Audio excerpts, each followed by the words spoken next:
In the first video of Java Basics series, we saw that Java provides dedicated platform for different types of applications. That is the web application, the mobile application, and the standalone or the desktop application. Today, let's have a look on these different type of platforms, and we'll also see which platform we are focusing on. Hello Ravens, this is Gritesh, you're watching Spunky Quark. Let's roll in with the intro.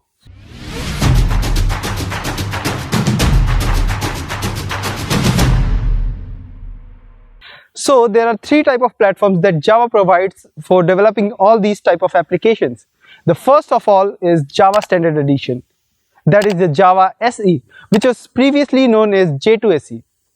It is used for developing standalone applications for desktop and servers. Example of the applications developed by Java SE are University Management System, which can be used for maintaining the records of students, teachers, and all those who are working in it. The next one is Java Enterprise Edition, that is a Java EE, which was previously known as J2EE. It is used for developing large-scale applications which are used by multiple users at the same time. For example, e-commerce websites like Amazon and Flipkart. Java Enterprise Edition is based on Java Standard Edition, that is Java SE serves as the foundation of Java EE. But Java EE has been renamed to Jakarta EE since its development has been shifted from Oracle to Eclipse Foundation. The next platform is Java Micro Edition, which is also known as the Java ME. Java ME is used to develop applications for resource-constrained devices. That is the devices which has limited memory and low processing powers, like mobile phones and set-top boxes. Java ME also uses some features of Java SE. So which platform we are going to learn?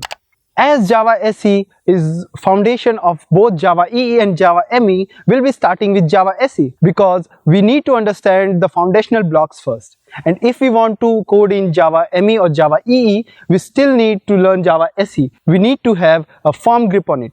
So what do we need to start with Java SE? The first thing that we need to start with Java SE is the JDK. JDK is a package that includes the JVM, the Java API, and DevTools. We have already seen JVM in our previous video, right? I'll put the link in the description and also in the I button.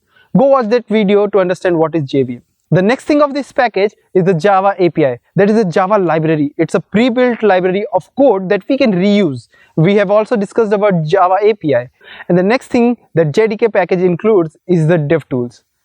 The DevTools comes with the different development tools we need to develop Java programs, like the Java compiler. JDK is also sometimes referred to as the Java SDK, that is the Java Software Development Kit. JVM and Java API are collectively known as the JRE, that is the Java Runtime Environment. JRE is the environment that we use to run the program of Java and not to develop one. If you want to develop, you need to have the DevTools also. So if you want to just run a compiled code of Java in your system, you just need to install the JRE instead of the JDK.